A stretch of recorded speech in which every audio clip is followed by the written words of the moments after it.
Hello, my beautiful YouTube family. Welcome back to the L Learning portion of T.E.L.L. Joanne. I am your girl, Joanne. Guys, I hope you have been enjoying this segment, this 8 o'clock segment that we have. And of course, I truly appreciate your support and all of the comments. So let's just get right into the video right after we do our cheer. So if you are part of the family, aka you're ready to subscribe, you know I was about to say that. But if you're new to the channel, this is when I say hello. Now, put me on pause to get yourself a beverage of choice. Hit that subscribe button so that you can become part of this absolutely amazing community. And on a count of 3, we'll do our chair. You guys ready? 1, 2, 3. All right, guys, without further talking, first time reaction to Bob Marley, 3 Little Birds, the story behind the song. All right, let's go.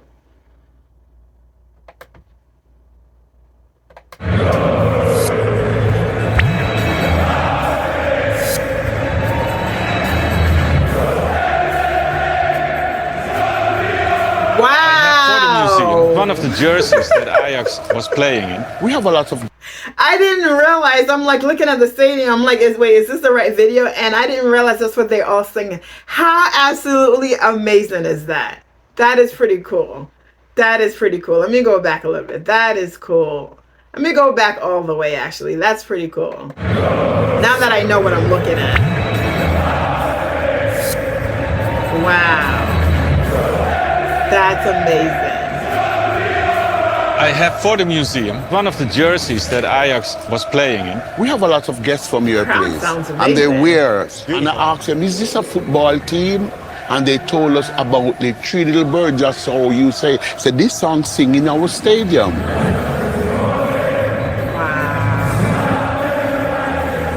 Wow.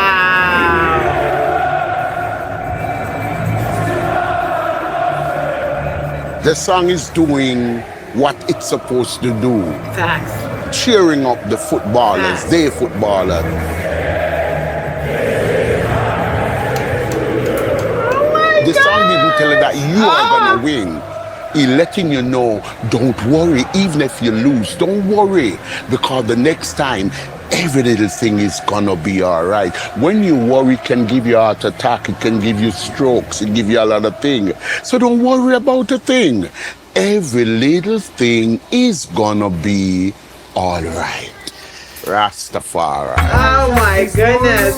Guys, I gotta take a second. That is so beautiful. That is, send me the link. I need to see the whole thing. I need to see the game. Is that the thing that they do before all of the games? That is so beautiful. Talk about pride. Talk about love. Talk about amazement. Oh my God, my heart is filled right now.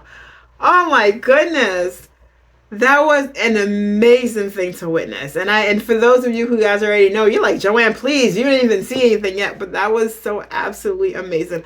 I am just, oh my God, that's so absolutely amazing. Oh my goodness. All right. Thing is gonna be all right. Rastafari. I was up this morning, my lips are red.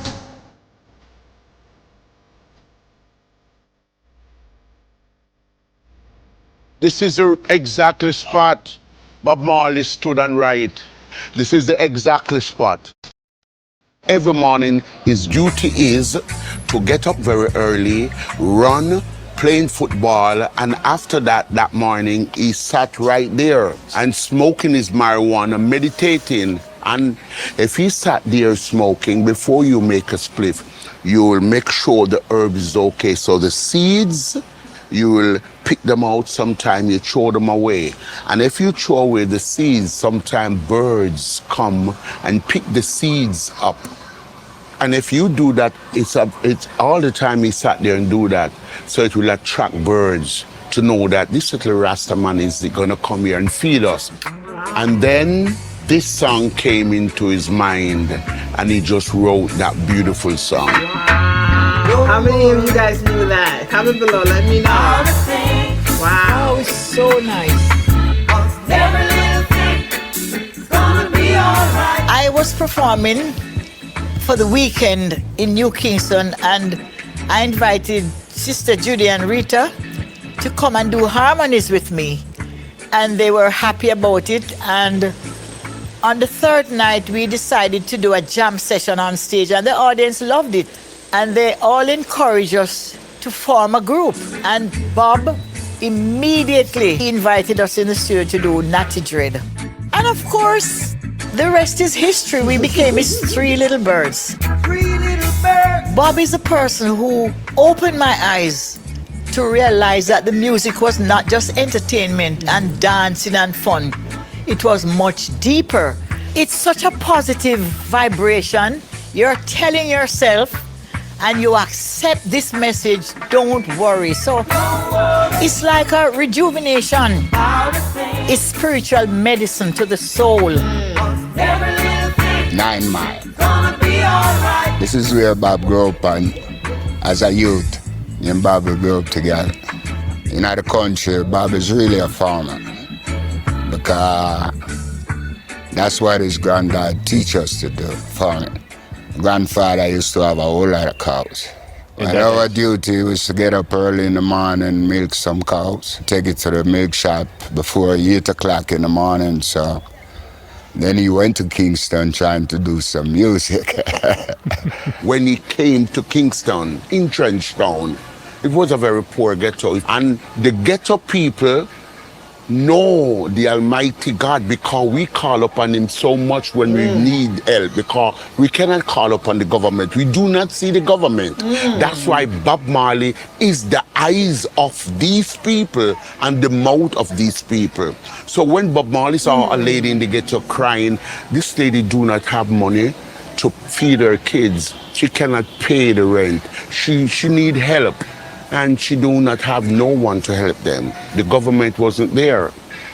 So Bob Marley will stop and just look at them and ask, what's the matter?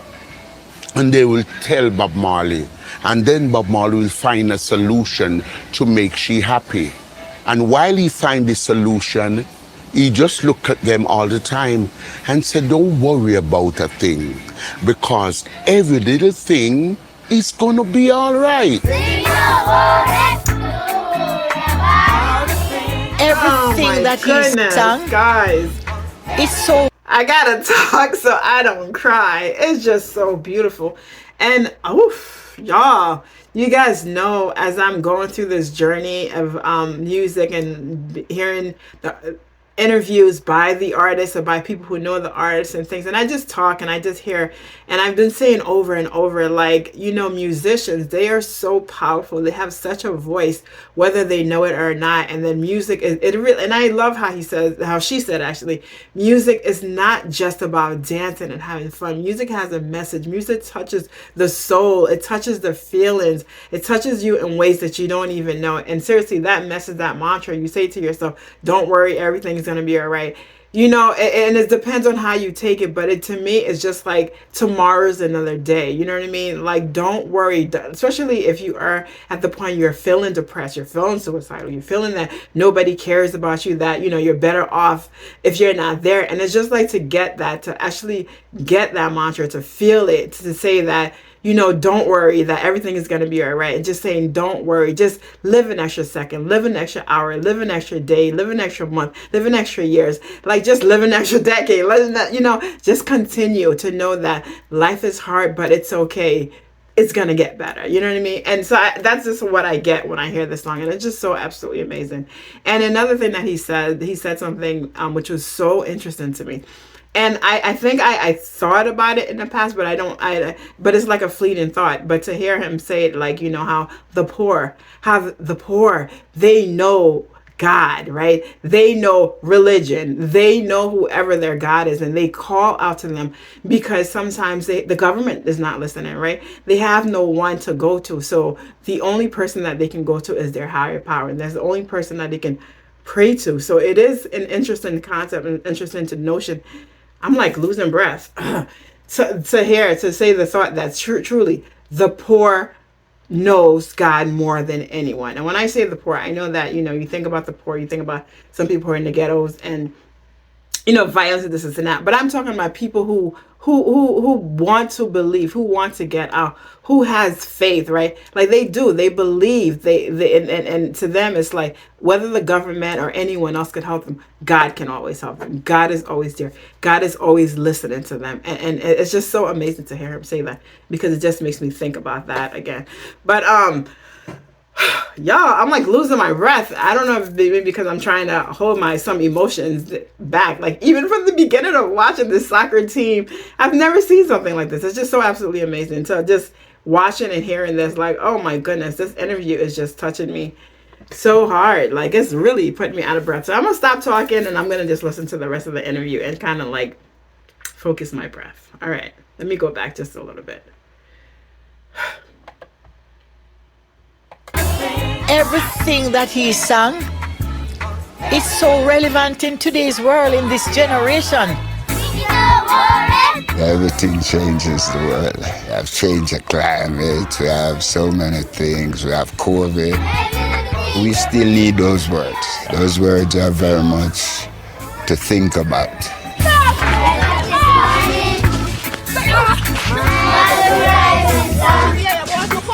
Three little birds pitch by my doorstep, singing sweet songs, melodies pure and true, singing, this is my message to you. I mean, if you got them birds coming by your doorstep singing sweet songs, it's got to be mystic.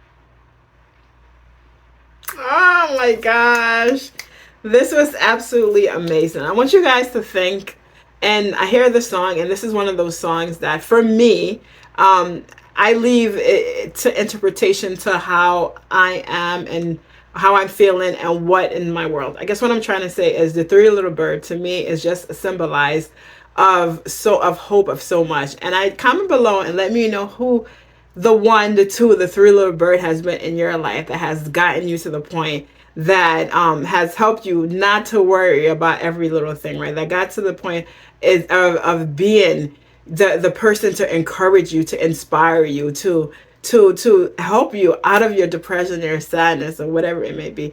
But comment below and let me know who that little bird was. All right. On that note, I'm gonna see you guys on the next reaction, or who that little bird is. Better said.